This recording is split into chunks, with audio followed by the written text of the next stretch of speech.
क्या आप जानते हो कि हमारी आइज़ का जो कॉर्निया पार्ट है वहाँ पे कोई भी ब्लड सप्लाई नहीं होता। क्या आप ये जानते हो कि जो वुमेन्स होती हैं उनका जो हार्ट रेट होता है वो ज़्यादा फास्टर होता है as comparison to the male. या फिर आप ये जानते हो कि जो व्हेल्स होती हैं, जो बहुत बड़ी एक बड़ा एनिमल बोल सकते हो, उसका जो हार्ट रेट होता है वो होता है 4 टाइम्स पर मिनट, यानी कि जैसे हमारी बॉडी के अंदर 72 टाइम्स होता है पर मिनट, उनका 4 होता है। ऐसे बहुत सारे क्वेश्चंस हैं जो आप इन टॉपिक्स के अंदर, that is transportation in animal के अंदर, हम इसका आंसर आपको देंगे। मैं हरप्रीत से बायोलॉजी टीचर, क्लास 10th का जो सीरीज स्टार्ट किया था उसका हमारा आज ट्रांसपोर्टेशन पार्ट 2 हम करने जा रहे हैं। ओके स्टूडेंट्स, तो यहाँ पे आप देख रहे हो कि हमारा एक फ्लो चार्ट है, that is transportation in human beings है। तो अगर हम बात करें ब्लड वेस्कुलर सिस्टम, नाम से पता चलता है ब्लड वेस्कुलर सिस्टम क्या है, एक ऐसा सिस्टम जिसमें क्या होगा, ब्लड जो होगा और साथ ही साथ ब्लड वेसल्स होंगी। ओके, ऐसा system that consist of blood along with the blood vessels. तो ये सब जब मिलेगा तो उससे जो सिस्टम बनेगा, that system is called as blood vascular system. अब इस ब्लड वेस्कुलर सिस्टम में अगर हम देखेंगे क्या क्या कंपोनेंट होंगे, तो सबसे इंपॉर्टेंट है दैट इज़ हार्ट। बताइए, हार्ट के बिना तो हमारा ब्लड पंप ही नहीं कर सकता। फिर मैं आगे बताऊंगा आपको कि हार्ट इतना इंपॉर्टेंट क्यों है, क्या बिना हार्ट के हम सर्वाइव कर सकते हैं, अगर हार्ट नहीं होता तो क्या होता, सब कुछ हम बात करेंगे। नेक्स्ट आगे हमारे पास दैट इज़ ब्लड। ब्लड क्या है आपको बताइए, एक फ्लूइड है जो एक कनेक्टिव टिश्यू है जो कैरी करता है मटेरियल को from one part two another और एलिमिनेट करता है वेस्ट मटेरियल को फ्रॉम द सेल्स। ठीक है, तो ये सब हम देखेंगे। ब्लड के बहुत सारे आगे कंपोनेंट हैं, उनको भी डिस्कस करेंगे। साथ ही साथ बात करेंगे ब्लड वेसल्स।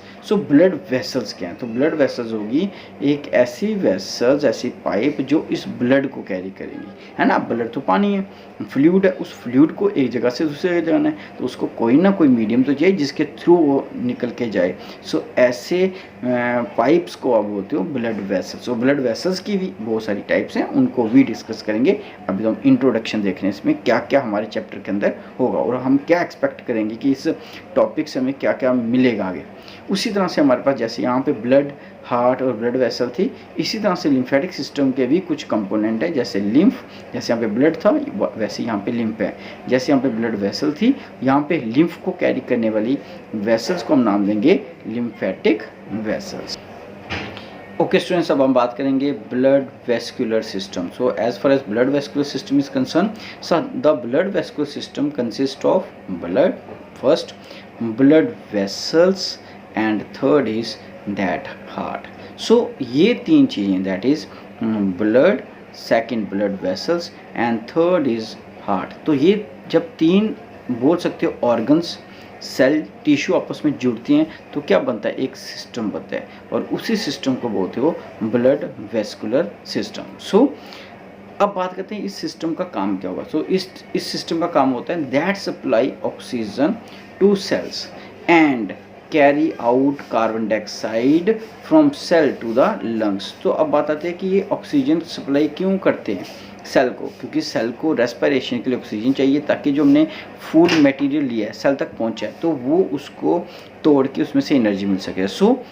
ये ऑक्सीजन चाहिए एनर्जी के लिए, लेकिन carry out carbon dioxide from cell to the lungs.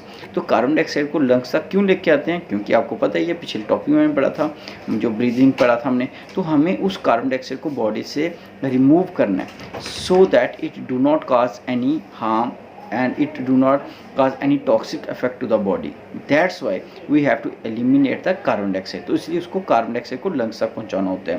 To also helps in elimination of the toxic material through kidney. और इसी तरह से जो ऐसी कुछ चीज़ें होंगी कार्बन डाइऑक्साइड के अलावा, क्योंकि हम हमेशा कार्बन डाइऑक्साइड तो रिमूव करते ही हैं, साथ ही साथ क्या होता है कि बड़ी बार हम क्या करते हैं कि जो हमारा वो जैसे यूरिया, यूरिक एसिड, ऐसे बहुत सारी टॉक्सिक सब्सटेंसेस हमारी बॉडी में प्रोड्यूस होती रहती हैं जहाँ हम फिर बाहर से भी ले लेते हैं। उन टॉक्सिक सब्सटेंसेस को भी बॉडी से रिमूव करना है, लेकिन वो कौन करेगा, वो लंग्स नहीं कर सकते कि वो लिक्विड की फॉर्म में, है ना, कोई और सॉलिड की फॉर्म में, तो उसको रिमूव करने के लिए ब्लड क्या करता है, उसको किडनी को देता है, ताकि वो किडनी क्या करेगी, उसको एलिमिनेट करेगी बॉडी से। So this is the function of the blood vascular system. So blood जो हमारा सबसे इम्पॉर्टेंट कंपोनेंट रहेगा, that is blood vascular system के अंदर। अब इस ब्लड की अगर हम बात करें तो इसके कुछ फीचर्स हमें करने पड़ेंगे। मैं यहाँ पे फीचर्स भी हमारे पास और एक एक करके सबको डिस्कस भी करेंगे। तो सबसे पहले हम फीचर की बात करें कि जो ब्लड है it is red fluid. Okay, तो यहाँ पे ध्यान से देखेंगे, it is red fluid of alkaline nature. तो पहले बात करेंगे कि रेड फ्लूइड क्यों है। So why the human blood is red in colour. So it is because of the presence of haemoglobin in RBCs. तो अगर हम आरबीसी की बात करें तो हमारे ब्लड के अंदर आरबीसीज होते हैं। तो ये आरबीसी जो होते हैं ये क्या है, ये रेड ब्लड सेल्स हैं। ओके, सो ब्लड के अंदर जो आरबीसी सेल्स होते हैं उनका जो कलर होता है वो रेड होता है, और उन्हीं के रेड कलर के कारण ये जो हमारा ब्लड है इसका रंग भी लाल होता है। ओके, अब आरबीसी के अंदर ऐसी क्या चीज़ है, तो ये थोड़ा सा सस्पेंस रहेगा, हम आगे जो हमारा क्वेश्चन है आरबीसी का उसमें बताएंगे आपको, ठीक है। तो ये आप थोड़ा सा वेट करो, उसको भी हम क्लियर करते हैं। तो पहला है, दूसरा बात आ गया, it is alkaline in nature. Alkaline का मीनिंग क्या होता है आपको पता ही है कि हमारे पास, जिसको बोल सकते हो बेसिक, जैसे हम बोल सकते हो हमारे पास कोई भी चीज़ जहाँ तो कोई एसिडिक होगी या न्यूट्रल होगी या फिर अल्कालाइन होगी, तो जिसकी वैल्यू कितनी होती है 7 से अबव होती है, हम उसको क्या बोलते हैं, alkaline. So it is slightly alkaline nature. और अगर किसी की वैल्यू 7 से नीचे हो तो हम उसको क्या बोलते हो, that is acidic in nature. तो हम बोल सकते हो ये अल्कालाइन नेचर है, थोड़ा स्लाइटली अल्कालाइन नेचर है। नेक्स्ट हम बात करते हैं इसका टेस्ट कैसा है। तो कभी बड़ी बार बच्चों आपने देखा होगा कि जो आप कई बार ब्लड आपके मुंह में चला जाता है ना, सो अब देखते हो कि उसके अंदर क्या होता है, नमक, यानी कि साल्ट लाइक टेस्ट है उसका। So it is salty in taste. तो ये बड़ी बात तो आपने चेक भी किया होगा। सो ये इसका जो टेस्ट की बात करें, so as far as taste is concern it is salty in taste. Next अगर हम बात करें है क्या है, तो ये जो ब्लड होता है it is the main circulatory fluid, क्योंकि इसके अलावा भी फ्लूइड है, जैसे मैंने बोला लिम्फेटिक भी है, लेकिन मैंने उस टाइम भी बोला था कि ये जो हमारा क्या बोलते हैं ब्लड होता है, it is the main circulatory system, means it circulate important component to the cells and also eliminate the waste material. Okay, they carry the waste material, toxic substances, gases from cell to the lungs और kidney. तो इसलिए इसको बोलते हैं कि ये main काम करता है, हर चीज़ को सप्लाई करता है, इंजाइम्स को करता है, हार्मोन्स को करता है। जैसे जैसे आप आगे क्लासेस में पढ़ोगे तो आपको पता चलेगा कि ब्लड कितना इंपॉर्टेंट रोल प्ले करते हैं। ओके, तो ये भी आपको क्लियर हो गया। अब बात करते हैं कि वॉल्यूम, कि ब्लड जो है कितना होता है एक ह्यूमन एडल्ट पर्सन के अंदर। तो दिस इज़ द एवरेज। अब इससे ऊपर नीचे हो सकता है, लेकिन ये एवरेज लेके चले हम। सो एवरेज अगर हम बात करें that is 5 to 6 litre. Okay, 5.5 to 6 litre जो होता है ये ब्लड जो होता है ये ह्यूमन के अंदर ओके प्रेजेंट होगा। इतना लीटर एक, अगर इससे कम होता है तो डेफिशिएंसी होगी, है ना। तो इतना वॉल्यूम जो है एक अडल्ट पर्सन के अंदर होगा ही होगा।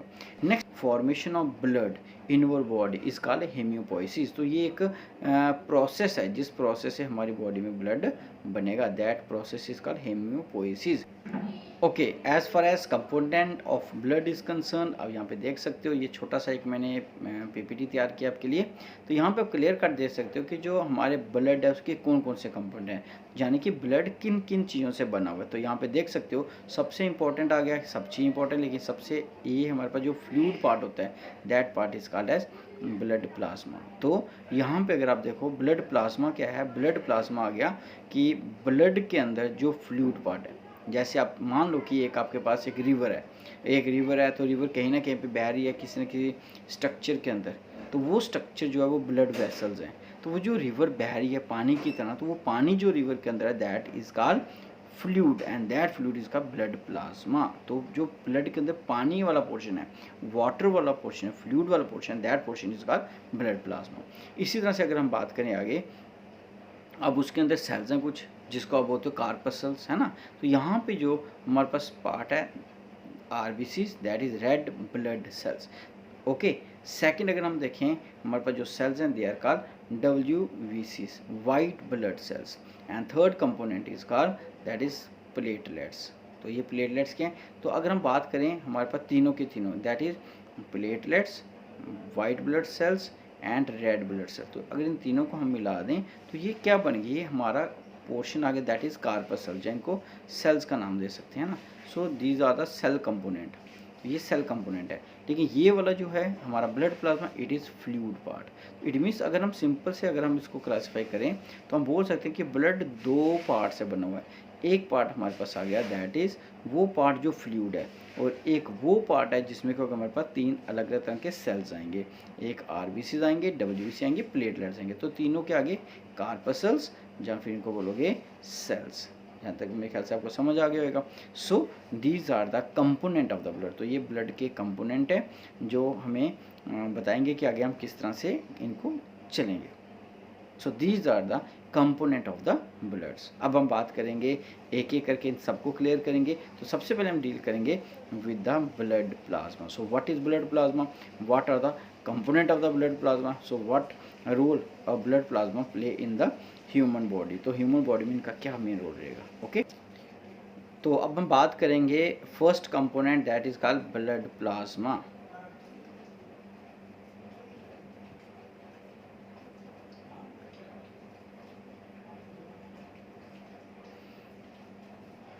ओके स्टूडेंट्स, अब हम बात करेंगे first component of the blood that is called blood plasma. तो हम ब्लड प्लाज्मा की बात करते हैं कि ब्लड प्लाज्मा है क्या। तो इसके कुछ फीचर्स हमारे सामने हैं, उनको डिस्कस करते हैं।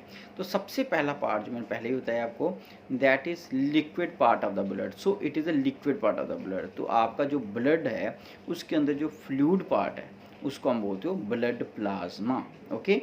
अगर हम सेकेंड पॉइंट की बात करें, that is straw coloured fluid. तो its colour is straw, means ये पेल कलर का होता है, थोड़ा आप बोल सकते हो येलोइश टच बोल सकते हो, वैसा इसका कलर होगा, that is straw colour, okay. तो स्ट्रॉ के कलर का होगा अगर कलर की बात करें। सो अब बात करते हैं कि इसके अंदर कंपोनेंट्स क्या हैं। तो ये किन चीज़ों से बना हुआ है। तो it further consist of that is 90 to 20% water, sorry 90 to 92% water, means maximum component जो है इसके अंदर वो क्या है, वाटर ही है। सो मैक्सिमम जो चीज़ें हैं वो पानी ही है इसके अंदर। लेकिन अगर 8 to 10% की बात करें, सो 8 to 10% consist of organic and inorganic substances in the dissolve form. तो यानी कि इसके अंदर मैक्सिमम जो है 90% की अगर हम बात करें, सो 90% क्या है, that is water, and 8 to 10% approximately 10% ले लेते हैं, that is organic and inorganic substance. अब देखते हैं ऑर्गेनिक और इनऑर्गेनिक हैं, वो भी तो देखने पड़ेंगे ना, वाटर तो पता ही हमें। अब 10% जो ऑर्गेनिक इनऑर्गेनिक है उसकी बात करेंगे, वो क्या है इनके अंदर, ओके। सो लेट्स ओके, अब बात करते हैं ऑर्गेनिक।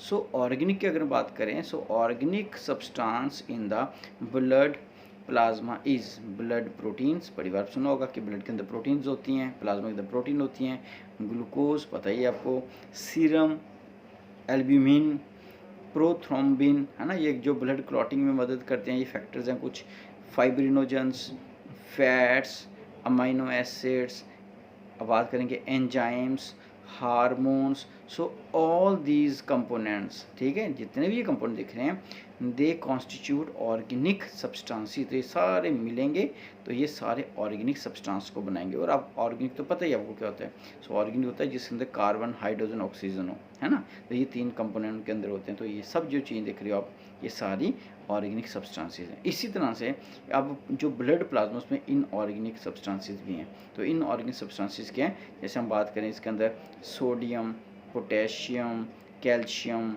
मैग्नीशियम, तो ये सब चीज़ें इनके अंदर प्रेजेंट होंगी। तो ये सब मिलके क्या बनाएंगे, ये सब मिलके बनाएंगे दैट इज़ इनऑर्गेनिक सब्सटेंस। तो ये ऑर्गेनिक और ये इनऑर्गेनिक सब्सटेंस मिलेंगे तो इससे बनेगा हमारा 10 to 8% जो हमारा कौन सा पार्ट है, ऑर्गेनिक और इनऑर्गेनिक सब्सटेंस। ये सारा किस फॉर्म में होगा, ये होगा डिजॉल्व फॉर्म में, ठीक है।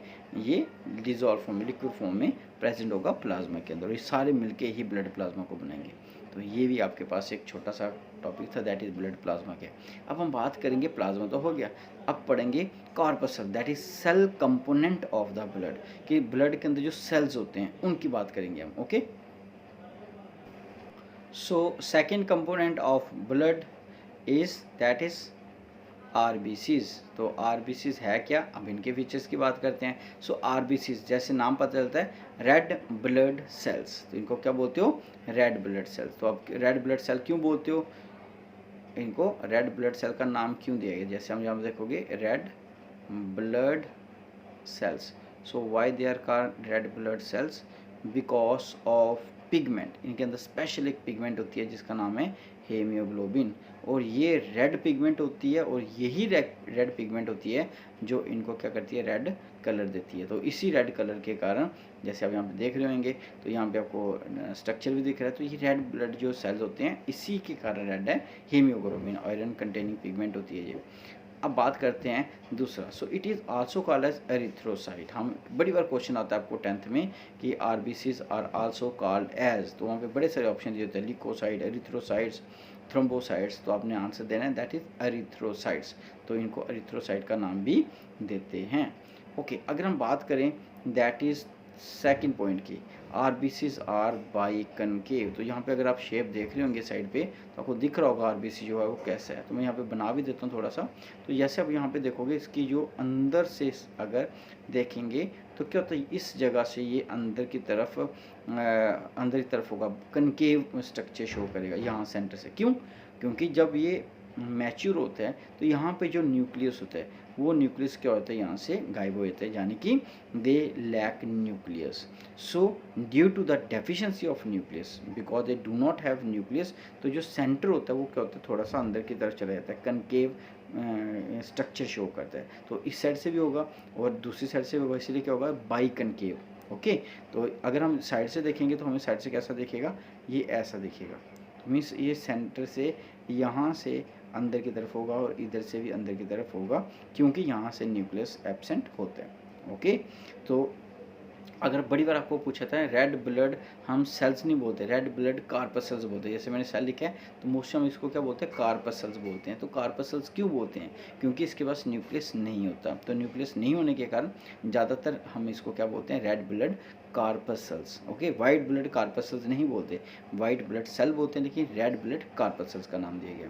अब हम बात करते हैं नंबर। तो अगर हम इसके नंबर की बात करें कितने होते हैं आरबीसी, सो मेल की अगर हम बात करें तो 5 मिलियन पर क्यूबिक ऑफ ब्लड। तो ये हम पूरे ब्लड की बात नहीं करें, हम कुछ ब्लड ले रहे हैं, मीन्स हम पूरे ब्लड के अंदर आरबीसी काउंट कर नहीं सकते। तो हम क्या करते हैं, जैसे आप टेस्ट करवाने जाते हो तो वहाँ पे वो थोड़ा सा ब्लड लेके आपको बताते हैं भाई आपके अंदर ब्लड की कमी है या नहीं है। वो कैसे पता करते हैं, तो वो उनके पास एक मेजरिंग इंस्ट्रूमेंट होता है जिससे वो थोड़े से ब्लड में चेक कर लेते हैं कि इसका अंदर क्या उतने सेल हैं या नहीं। तो वैसे ही 1 क्यूबिक ऑफ ब्लड के अंदर अगर हम देखें तो 5 मिलियन जो होते हैं वो ब्लड आरबीसीज होने चाहिए मेल के अंदर। लेकिन अगर फीमेल की बात करें तो फीमेल में वो थोड़े से कम होते हैं, दैट इज 4.5 मिलियन। और 1 मिलियन की अगर हम बात करें तो 1 मिलियन में कितने होते हैं, दैट इज 10 लाख। तो ये हो गया 5 मिलियन मीन्स 50 लाख। तो कितना बड़ा अमाउंट है ना, एक कुछ ड्रॉप्स के अंदर इतने ज़्यादा मिलियन हमारे आरबीसीज होते हैं। अब बात करते हैं life span. Life span means आ गया कि कितनी लाइफ है इनकी, कि एक सेल जो आरबीसी होता है उसकी कितनी देर तक वो जिंदा रह सकते हैं। So as far as life span is concern, so it is 4 month और अप्रॉक्सीमेटली 120 डेज। अब आपको डरने की ज़रूरत नहीं है, बहुत सारे बच्चे डर गए होंगे सर इतनी छोटी उम्र। और एक चीज़ बता दूं कि जो आरबीसीज होते हैं ये हर दिन 3 million RBC die every day. तो मीन्स हर एक दिन आपके 3 मिलियन यानी कि 3 million means 30 lakh, 30 lakh RBC हर दिन मरेंगे। तो फिर आप थोड़ा सा डर जाओगे, सर ये तो बहुत सारा नंबर है ना, 30 लाख तो बहुत होते हैं। लेकिन डरना नहीं है, जितने आपकी बॉडी में डेली मरेंगे, डेड होंगे सेल्स, उससे 4 गुना ज़्यादा आपको नए जनरेट भी होंगे, यानी कि नए सेल बनेंगे भी। तो कितने हो गए वो, तो आप मल्टीप्लाई करोगे तो वो बनते हैं 1 करोड़ 20 लाख। तो बहुत ज़्यादा हो गए ना।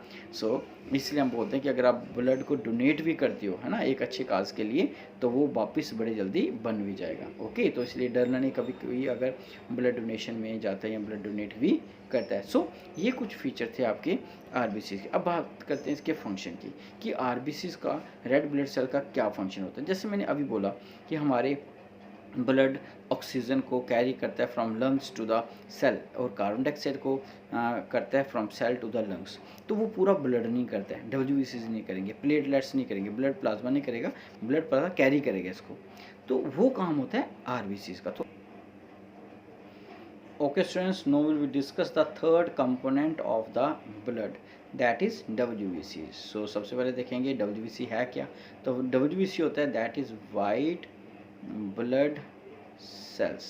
सो वाइट ब्लड सेल का नाम क्यों दिया, क्योंकि पहले हमने दिया था रेड ब्लड सेल या रेड ब्लड कार्पसेल्स, हम इसको वाइट ब्लड का नाम क्यों दे रहे हैं। तो कारण फर्स्ट पॉइंट में आपको डिस्कस करेंगे, that is they are colourless due to lack of haemoglobin. तो कहने का मतलब ये वाइट में हम कलर में इसमें इंक्लूड नहीं करते, तो ये इसके अंदर जो पिगमेंट थी जैसे हीमोग्लोबिन रेड ब्लड सेल के अंदर, वो इसमें प्रेजेंट नहीं होती। तो अगर वो पिगमेंट इसके अंदर प्रेजेंट नहीं है, that's why it is white in colour और colourless. Okay, so it means it is white because of lack of hemoglobin, इसके अंदर हीमोग्लोबिन नहीं होगा। Second point, they are nucleated, साथ साथ RBCs के साथ कंपेयर भी करेंगे। जैसे हमने देखा था वहाँ पे हीमोग्लोबिन थी, यहाँ पे नहीं है, वहाँ पे क्या था, न्यूक्लियस जो था वो नहीं था। ठीक है, यहाँ पे अगर हम देखेंगे तो यहाँ पे क्या होगा, न्यूक्लियस बहुत अच्छी तरह से आपको दिखेगा, वेल डिफाइंड बोल सकते हो, प्रोमिनेंट यहाँ पे न्यूक्लियस होगा। ओके, तो यहाँ पे न्यूक्लियस बड़े अच्छी तरह से दिखेगा आपको, इट मीन्स वहाँ पे नहीं था, यहाँ पे है, वो ई न्यूक्लिएटेड था, यहाँ बोल सकते हो ये न्यूक्लिएटेड है।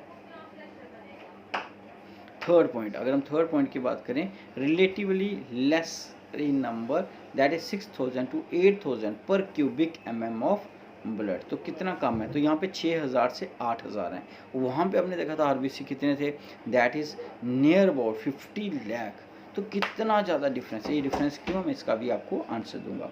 तो कहने का मतलब वहाँ पे अपने ऑक्सीजन देखी थी, कार्बन डाइऑक्साइड को एलिमिनेट करना है, ऑक्सीजन को सेल तक लेके आना है। तो हमारी बॉडी में कितने सेल्स हैं, तो हमारी बॉडी में अरबों खरबों सेल हैं, means million billion trillion cells हैं। इतने सारे सेल तक अगर ऑक्सीजन पहुँचानी है तो सेल भी तो RBC ज़्यादा चाहिए ना। लेकिन इनका काम जो है वो काम क्या, इनका काम होता है मोस्टली फाइट करना अगेंस्ट द इन्फेक्शन, तो इसलिए इनका नंबर जो होता है उतना ज़्यादा नहीं होता। और ये मत सोचना कि ये जो नंबर है ये सिर्फ और सिर्फ पूरे ब्लड के अंदर नहीं, ये सिर्फ क्यूबिक mm के अंदर है। ऐसे ये भी लाखों करोड़ों में होंगे, लेकिन ये सिर्फ इतने छोटे से कुछ ड्रॉप्स के अंदर देखा कि इतने होते हैं। तो ये सिर्फ फाइट करते हैं, इसलिए इनका नंबर भी कम होते हैं। नेक्स्ट अगर हम बात करें, they are short lived. Okay, अगर हम बात करें इनकी जो एज है उतनी नहीं है, या इनकी जो लाइफ स्पेन है उतना ज़्यादा नहीं है जितना कि RBCs का होता है।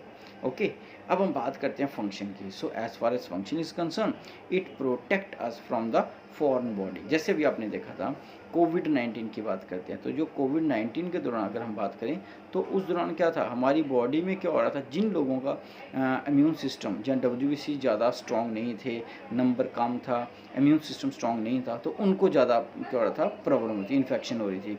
और जिनका इम्यून सिस्टम स्ट्रॉन्ग था, WBC ज़्यादा थे, तो उनको इतना असर नहीं हो रहा था। ऐसा थोड़ी ना हो कि जिसको कोविड हो उन सबकी डेथ होगी, नहीं, जिनका इम्यून सिस्टम काम करता, जिनके अंदर ये 6000 to 8000 थे और ये काम नहीं हुए, इन्फेक्शन के बावजूद ये बढ़े, तो उन्होंने उसके अगेंस्ट फाइट भी की।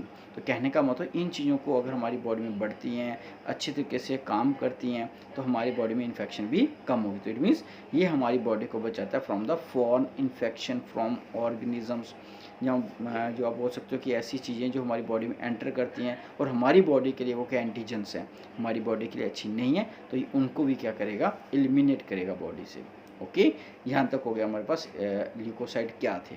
अब बात करते हैं कि ये जो ल्यूकोसाइड इनके भी आगे क्या है, डिफ्रेंसिएशन की है, टाइप्स की हैं। ओके, जैसे हम यहाँ पे देखते हैं हमारे पास क्या है, फर्स्ट टाइप आगे दैट इज़ ग्रेन्यूलर ल्यूकोसाइड्स, और दूसरी देखोगे ए ग्रेन्यूलर ल्यूकोसाइड्स। ओके, तो इनमें हमने देखा था कि जो ग्रेन्यूलर है, तो इसकी हम छोटा सा एक फार्मूला बना देते हैं।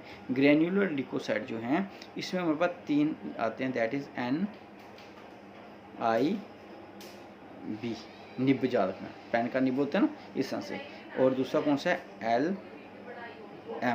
LM याद रख लेना। तो NIB जो है ये हमारे पास क्या आ गया, फर्स्ट जो N का मीनिंग होता है न्यूट्रोफिल, तो ये सेल हैं, WBC के 5 सेल होते हैं अलग अलग तरह के, सो न्यूट्रोफिल।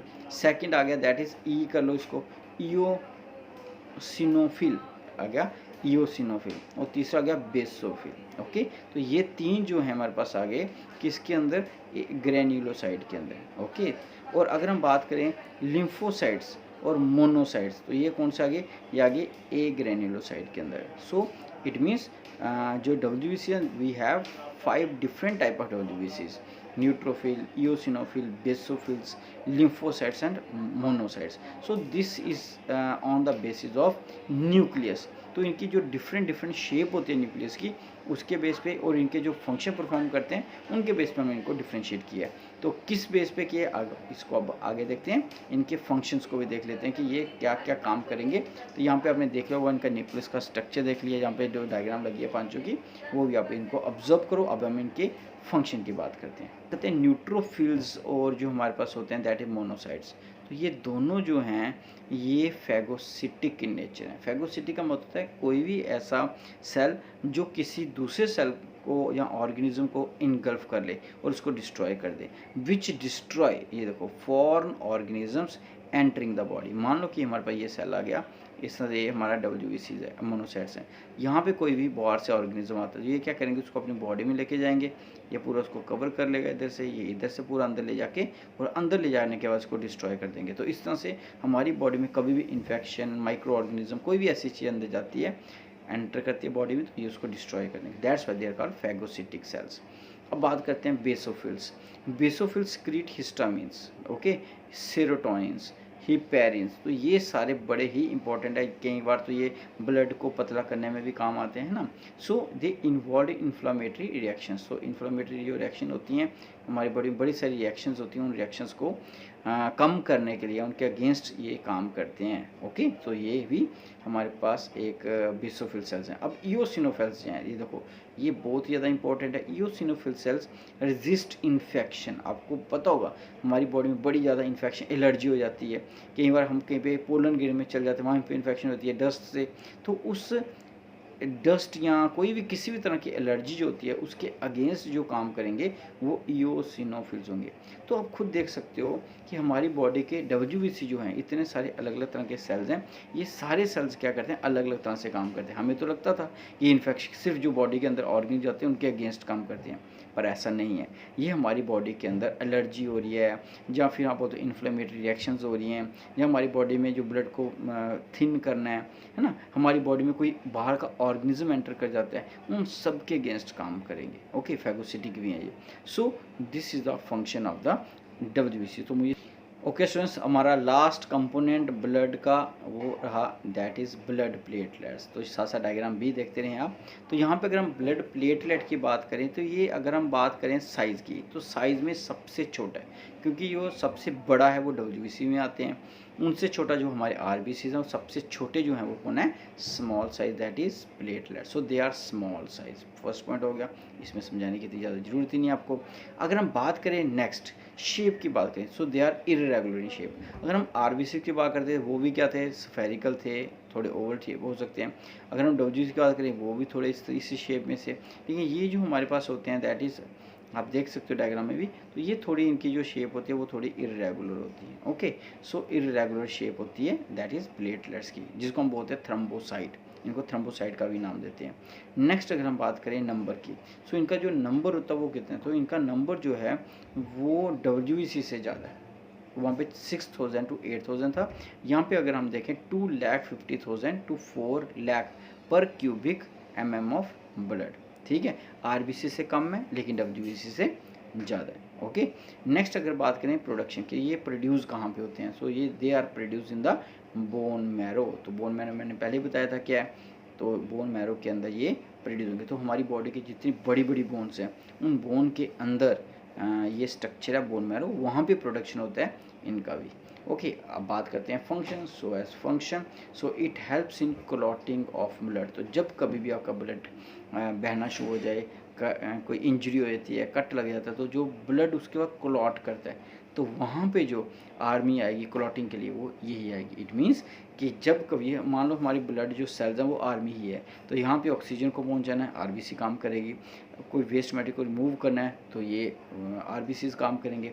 लेकिन अगर कोई इन्फेक्शन से लड़ना है, कोई एलर्जी से लड़ना है, फॉरेन बॉडी से लड़ना है तो डब्ल्यूबीसी काम करेंगे। लेकिन अगर कहीं पे ब्लड बह रहा है, क्लॉटिंग चाहिए या फिर इंजरी हो गई तो वहाँ पे हमारे ब्लड क्लॉट बनाने के लिए कौन आ जाएगा, दैट इज़ हमारे थ्रोम्बोसाइट या ब्लड प्लेटलेट्स आ जाएंगे। सो ये फंक्शन थे हमारे ब्लड के। तो ये था हमारा पूरा जो टॉपिक था, दैट इज़ ब्लड है क्या, ब्लड के कंपोनेंट्स क्या हैं, ब्लड वेस्कुलर सिस्टम क्या है। Okay, so blood vascular system का फर्स्ट कंपोनेंट हम कर चुके हैं, दैट इज़ ब्लड।